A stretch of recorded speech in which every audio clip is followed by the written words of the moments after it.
Olá, hoje a gente vai mergulhar nas ideias centrais de um livro chamado Saia do Jogo, do Marcelo Hacker.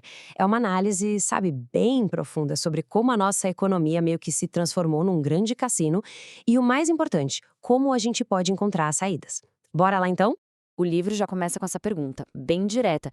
E a verdade é que, mesmo que a resposta seja não, todo mundo conhece alguém que já jogou.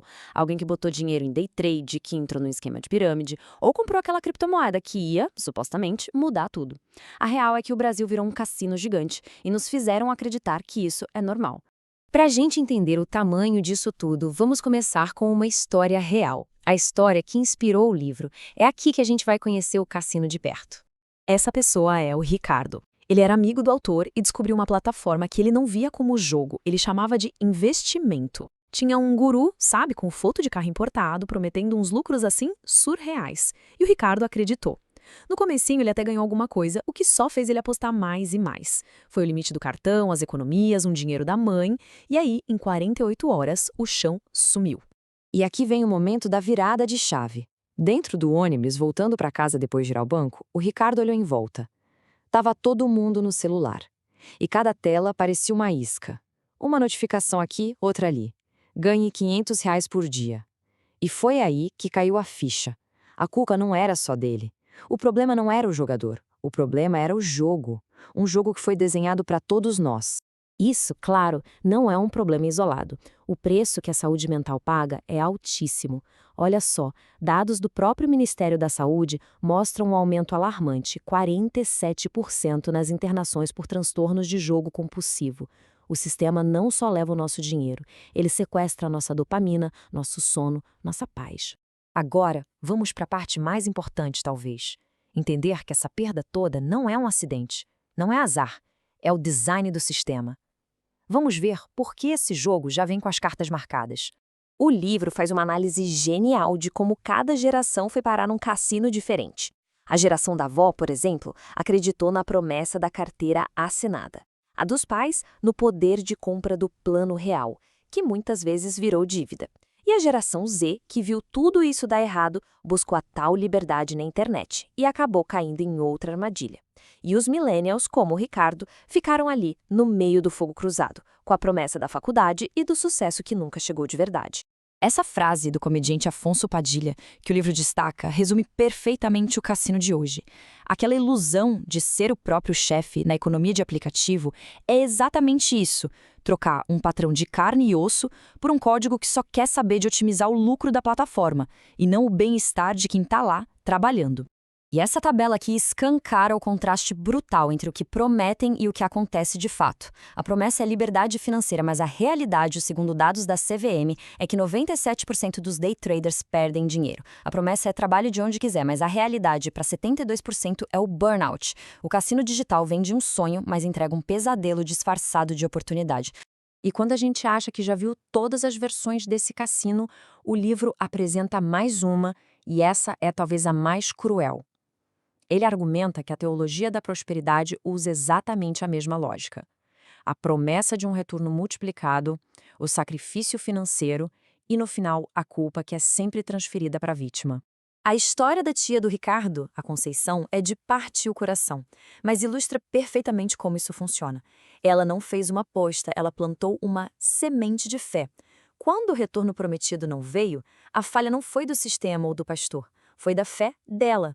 É o mesmíssimo roteiro do guru do day trade, só que com uma roupagem sagrada, o que torna tudo ainda mais difícil de questionar.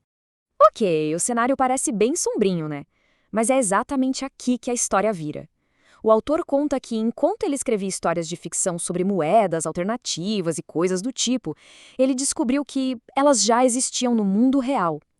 As saídas não são teoria, elas já estão sendo construídas, agora mesmo. A primeira ferramenta é a moeda social. O exemplo do Banco Palmas, lá em Fortaleza, é muito poderoso. Uma comunidade inteira que criou a própria moeda para fortalecer o comércio do bairro. O dinheiro, em vez de vazar para os grandes centros, começa a circular ali, gerando riqueza onde ela é mais necessária. E isso não é ficção, tá? Funciona há décadas. A segunda ferramenta é ainda mais radical. eu diria. Num banco de tempo, a hora de trabalho de uma médica vale exatamente o mesmo que a hora de um jardineiro. O que importa não é a hierarquia que o mercado impõe, mas sim o tempo humano que uma pessoa dedica para ajudar outra. É uma economia baseada no cuidado, na reciprocidade. E aqui a gente vê direitinho como esse conceito funciona na vida real. A história da Dona Lourdes mostra o impacto humano disso. Ela trocou uma habilidade que ela já tinha, o tricô, por uma que ela precisava aprender. O banco de tempo não deu a ela só um conhecimento digital, deu um senso de propósito e de comunidade, bem quando ela mais precisava.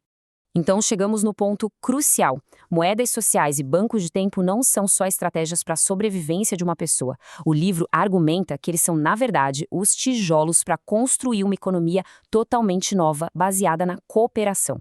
Vamos ver como isso se constrói na prática.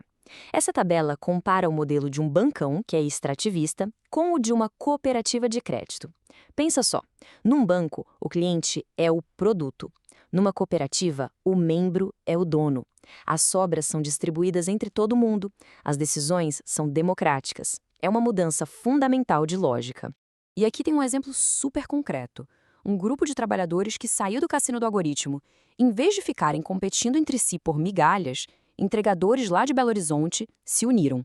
Eles criaram a própria plataforma, definiram as próprias regras e agora ficam com a maior parte do valor que eles mesmos geram. Isso é poder coletivo na prática. E para construir um jogo novo, a gente precisa reconhecer o trabalho que o jogo atual simplesmente ignora. O trabalho de cuidado, por exemplo. O gráfico mostra bem.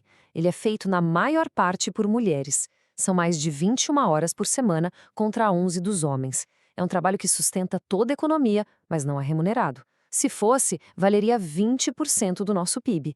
Um novo sistema tem que valorizar esse trabalho. Bom, chegamos na parte prática. Diante de tudo isso, o que fazer? O livro não termina com uma grande teoria, mas com um chamado para ação, focado em pequenos hábitos que, quando a gente soma, geram a mudança de verdade. A sugestão do autor é bem simples: escolher uma coisa só. Não é para tentar mudar o mundo de uma vez. É, sei lá, abrir uma conta numa cooperativa. Ficar 30 dias sem fazer nenhuma aposta. Ou então algo ainda mais básico: começar a construir comunidade conhecendo os vizinhos. Cada pequeno passo desses é um ato de desobediência contra a lógica do cassino. E, para fechar, a gente volta no Ricardo. 2 anos depois de perder tudo, ele não ficou rico. Ele ainda está pagando as dívidas. Mas a vida dele mudou completamente. Ele trocou aquela ansiedade do cassino pelo propósito de construir algo na comunidade dele. Ele ensina programação para adolescentes do bairro. O valor que ele gera e o que ele recebe de volta agora é outro. E essa é a mensagem final. A mudança não é uma coisa que vai acontecer lá no futuro. Ela já está acontecendo, muitas vezes em silêncio, nas cooperativas, nos bancos de tempo, nas hortas comunitárias. O convite do livro é para que a gente se junte a esse movimento. A questão não é se a revolução vai acontecer, mas de que lado dela a gente vai querer estar.